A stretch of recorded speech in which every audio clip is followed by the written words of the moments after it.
Après une longue nuit de débat, qui a duré jusqu'à 1 heure du matin, le verdict est enfin tombé, le MSP n'intégrera pas le prochain gouvernement. Sur les 209 membres, seuls 9 étaient pour une intégration, tandis que 13 se sont abstenus. Abdelzer Makali, président du parti, affirme pour sa part ne pas craindre d'éventuelles sanctions.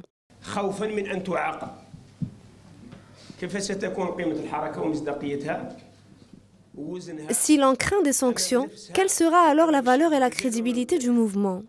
Quel sera son poids vis-à-vis de lui-même, mais aussi vis-à-vis des Algériens et de l'histoire?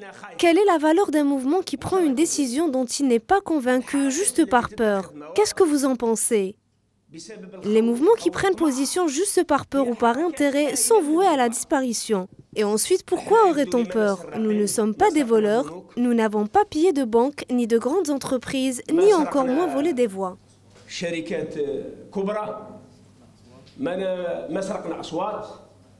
Interrogé au sujet des raisons qui ont poussé le MSP à refuser la proposition d'intégration au gouvernement, mais aussi sur les rumeurs de différends avec l'ancien président du parti Aboudjara Soltani et d'une démission de ce dernier, voici quelle a été la réponse de Abdelzer Makali.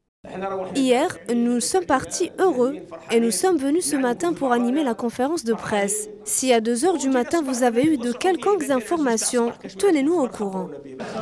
S'il n'y avait pas une grande différence de vote, là, il y aurait eu des craintes. Mais quand c'est à la majorité écrasante, c'est clair, il n'y a aucune crainte. Pourquoi refuser d'intégrer le gouvernement et accepter le Parlement? Eh bien, la question a été posée au président du MSP.